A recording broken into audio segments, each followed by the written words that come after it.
تقدیم به پهلوانان مازندران ایران، با صدای خوش صدا قربان بابا گلی، کاری از نوازنده حسن رضوی، تنظیم صدا رضا غلام. هرکه جسبت جنگ مازنینی که پلنگ پهلوانو بیاد نقا من لطفازی قشنگ. هرکه جسبت جنگ مازنی مثل پلنگ سالار کل ایرونه میربونه مرد جنگ. میبرار و سینه بالا بردوه حرف اول تو دنیا بردوه توی تاریخ ننوشتن هنوز مازرونی تو میدون جا بردوه. میبرار و سینه بالا بردوه حرف اول تو دنیا بردوه توی تاریخ ننوشتن هنوز مازرونی تو میدون جا بردوه.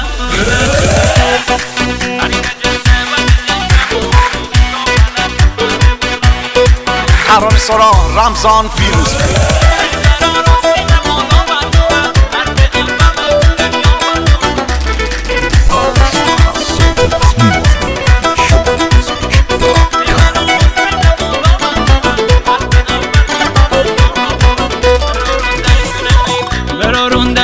میدونم دل نان قرار مال رگل بزنین گل کاشت جان برا روندنشونه. میدونم دل نان قرار مال رگل بزنین گل کاشت جان برا.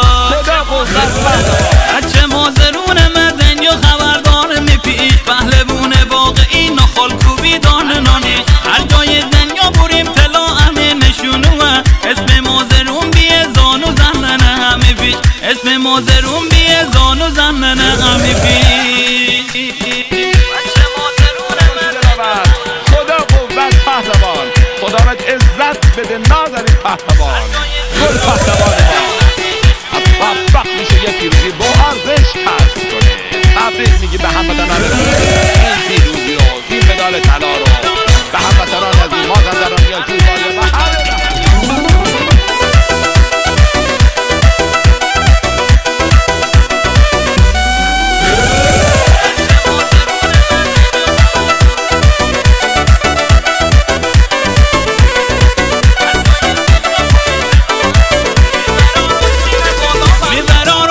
بالا بردوه حرف اول تو دنیا بردوه توی تاریخ ننوشتن هنوز مازرونی تو میدون جا بردوه.